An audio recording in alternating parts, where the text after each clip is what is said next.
बिस्मिल्लाहिर्रहमानिर्रहीम। अस्सलाम वालेकुम। अपने YouTube चैनल पर आपको खुशामदीद कहते हैं। दुआ है कि आप जहां भी रहें खुशो खुरम रहें, हंसते और मुस्कुराते रहें। आज 25 दिसंबर है। पाकिस्तान समेत पूरी दुनिया में हमारे जो मसीही भाई हैं वो क्रिसमस का त्यौहार मना रहे हैं, तो इस हवाले से उनको मुबारकबाद। 25 दिसंबर का दिन इस हवाले से भी बहुत अहम है कि बानी पाकिस्तान कायद आजम रहमतुल्लाह अलैह का भी आज जन्मदिन है, तो इस हवाले से पूरी कौम को मुबारकबाद हो। पटवारियों को भी मुबारक हो भाई। आज नवाज शरीफ साहब का भी उनकी भी सालगिरह है। आज की वीडियो में हम 3 टॉपिक्स पर डिस्कस करेंगे। पहला है जी रेहाम खान की शादी। तो जब से रेहाम खान की शादी की खबरें सामने आई हैं, सोशल मीडिया पर उस बीबी ने अपनी शादी की तस्वीर शेयर की हैं, तो पीटीआई के यूथी इमरान डू तनकीद कर रहे हैं कि वो देखें जी एक बूढ़ी खातून, एक अधेड़ उम्र खातून, उम्र के इस हिस्से में भी वो शादियां कर रही है, वो आए रोज अपना खामन तब्दील करती रहती है। इस तरह की ट्वीट्स आई हैं सोशल मीडिया पर। भाई इनके पास दिमाग नाम की कोई चीज हो तो बंदा इनसे बात करे कि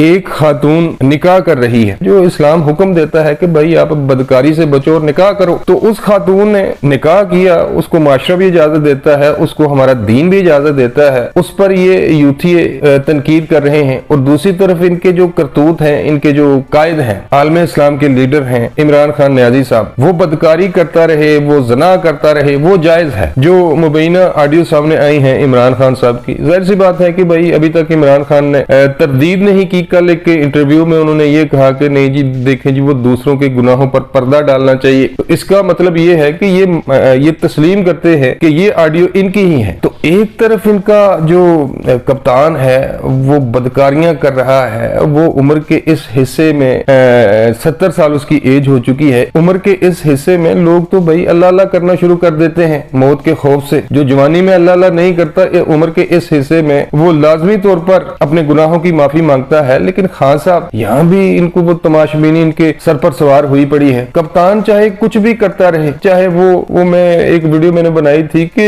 इन्होंने तो वो जो मगरबी माशरा है वहां पर बसने वाले लोगों को भी पीछे छोड़ दिया है। उनका तो ये कल्चर है, वो तो इस काम को हराम नहीं समझते। लेकिन चूंकि खान साहब कहते हैं कि मैं मगरब में रहा हूं और मगरब मुझे बहुत पसंद है, तो भाई अगर आप मगरब आपको पसंद है, आपको यूरोप पसंद है, तो फिर भाई वहां चले जाओ। यहाँ तो इस तरह के कारनामे सामने आएंगे तो लोग तनकीद तो करेंगे। तो वो एक खातून ने, एक बाकिरदार खातून ने निकाह किया जिसकी उसे इस्लाम भी इजाजत देता है, हमारा माशरा भी इजाजत देता है, उसको तनकीद का निशाना बनाया जा रहा है। और जो अपने करतूत सामने आ रहे हैं खान साहब के, उस पे इन्होंने यूथियों ने और अमरांडुओं ने आंखें बंद कर रखी हैं, जो कि इंतहाई अफसोसनाक बात है। दूसरी खबर है जी, वो है इमरान खान के शेरों के हवाले से। कुछ लोग जब इमरान खान साहब को इक्तदार से उतारा गया तो कुछ लोग बड़ी बढ़के मार रहे थे। गीला तितर, आजम सवाती और शहबाज गिल जैसे लोग। गीला तितर जब 4 दिन थाने में रहा, इसको एक थाने से दूसरे थाने जब घुमाया गया और जब इसकी जमानत हुई कुछ 10-15 दिनों के बाद, तो इसने आते ही एक व्लॉग किया कि नहीं जी वो मुझे जब मैं सुबह उठा तो मेरे जिस्म में कुछ तब्दीलियां रोनमा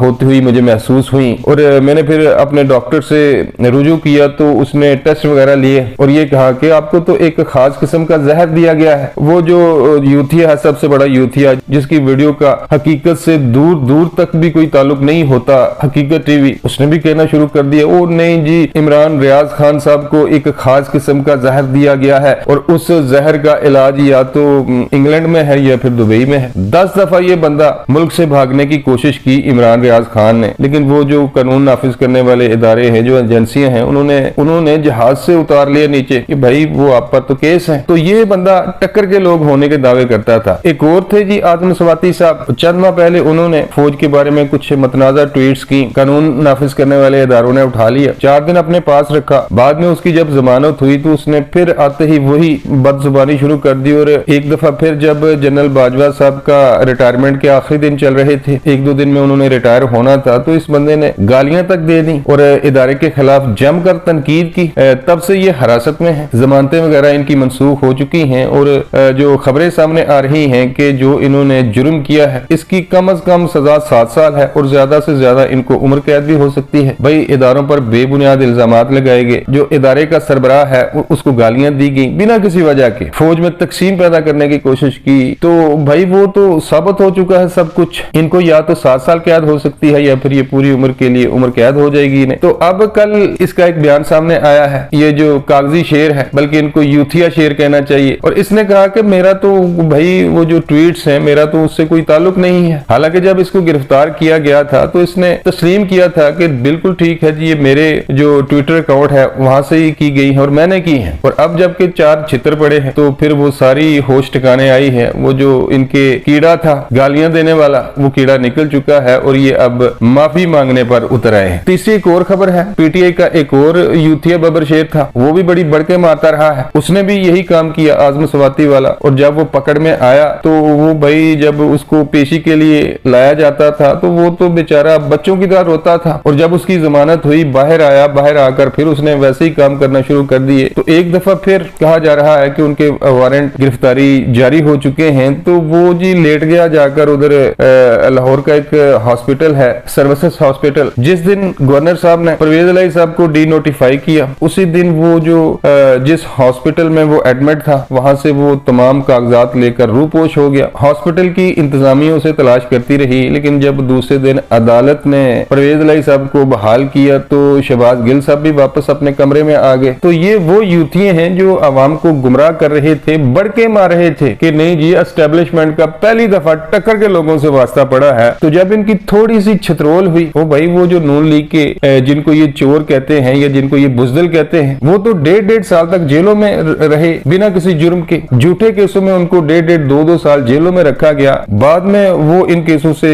बाइज्जत बरी हो गए। तो टक्कर के लोगों की जो असलियत है वो अब सामने आ चुकी है। अब जब इनके कारनामे सामने आ रहे हैं, जब इनको फैज नहीं मिल रहा, तो इनकी चीखें आसमानों तक पहुंच रही हैं। और अल्लाह के फजल करम से ये सिलसिला अब रुकेगा नहीं। जो जो जराइम इन्होंने किए हैं, जो जो ये बदमाशियां करते रहे हैं अपने 4 साल दौरे हुकूमत में, जिन जिन लोगों को इन्होंने बिना किसी जुर्म के 1.5 2 साल तक जेलों में रखा है, उसका जवाब अब देना पड़ेगा। अब तक के लिए बस इतना ही। मिलता हूँ किसी नई वीडियो में। अल्लाह ने के बाद।